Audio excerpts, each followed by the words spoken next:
मराठवाड्यासारख्या दुष्काळी भागात पाण्याची मोठी टंचाई आहे। त्यामुळे शेती करताना मोठ्या समस्या येतात। मात्र धाराशिवच्या एका शेतकऱ्यानं यातून मार्ग काढत डाळिंबाची बाग फुलवली आहे। सर्वांना आश्चर्य वाटेल अशा वजन आणि आकाराचं डाळिंब त्यांनी पिकवलेलं आहे आणि म्हणूनच त्यांच्या डाळिंबाला परदेशातून मोठी मागणी आहे। पाहूयात धाराशिवच्या या शेतकऱ्याची यशोगाथा या स्पेशल रिपोर्टमधून।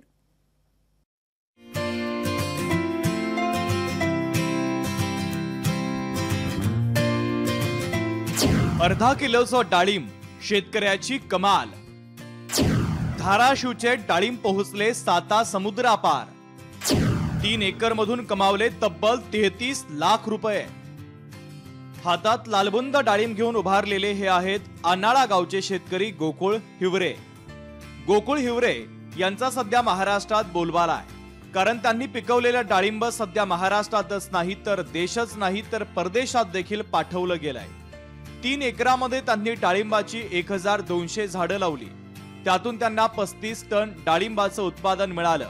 अर्धा किलोचं एक डाळिंब ही त्यांच्या डाळिंबाचं वैशिष्ट्य आहे। त्यांच्या या अनोख्या डाळिंबाला सध्या बांगलादेश आणि केरळमधून मोठी मागणी आहे। उत्पादन ह्या वर्षी 32 ते 33 लाखापर्यंत जाईल असा अंदाज आहे, कारण मी 95 रुपयांनी सरलाट दिलेला आहे। आजपर्यंत म्हणजे आजच्या तोड्यापर्यंत 24 टनापर्यंत माल तुटलेला आहे। साधारण 630 ग्रॅम पर्यंत डाळिंब वजनाचं भरलेलं आहे। डाळिंब सध्या माझं केरळ या ठिकाणी जात आहे आणि साधारण ह्याच्यातून उत्पादन कमीत कमी 30 लाखापर्यंत होईल असा अंदाज आहे माझा। YouTube चॅनल चालवणाऱ्या सोलापूरच्या आनंद उबाळे यांचं गोकुळ हिवरे यांना मार्गदर्शन लाभलं।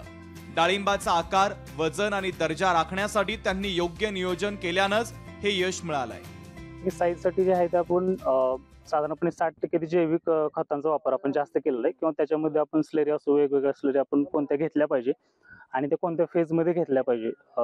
उन्हाळ्यामध्ये आपण कोणती स्लरी दिली पाहिजे, त्याच्यामध्ये बॅक्टेरियाचं मल्टिप्लिकेशन किती झालं पाहिजे, ह्या एक स्लरीवरती एक भर दिला आहे आणि त्या पद्धतीने आपण साईजवरती काम केलेलं आहे। गोकुळ हिवरे यांच्या डाळिंबाच्या बागेची सगळीकडे चर्चा सुरू झाली आहे। त्यामुळे ही बाग बघण्यासाठी शेतकरी आता गर्दी करतायत। त्यासोबतच डाळिंबाची शेती करण्याचा निर्धारही शेतकऱ्यांनी केला आहे। त्यांचे शेतामध्ये आम्ही डाळिंबाचे पीक बघण्यासाठी आल्यानंतर अतिशय एकदम आम्हाला त्यांचा अभिमान वाटावा असं उत्पन्न घेतलंय आणि ते आम्हाला पण वेळोवेळी चांगलं मार्गदर्शन करतात आणि आम्ही पण ग्रुपमध्ये चांगली डाळिंबाची लागवड केलेली आहे। सर्व परिसरामध्ये एक 30-40 एकरची आमच्या लागवड झालेली आहे, तरी आम्हाला गोकुळ काका यांचं पूर्णपणे मार्गदर्शन लाभतंय। शेतीला पाणी नाही म्हणून रडत बसण्यापेक्षा कमी पाण्यात होणारी डाळिंबाची शेती करून गोकुळ हिवरे यांनी यश मिळवलंय। त्याच सोबत अपार कष्ट आणि अचूक नियोजन यामुळे त्यांना या डाळिंब शेतीत मोठी झेप घेता आली आहे। काकासाहेब कांबळे, लोकशाही मराठी, धाराशिव। लोकशाही मराठी ऐका, पहा, जागरूक रहा।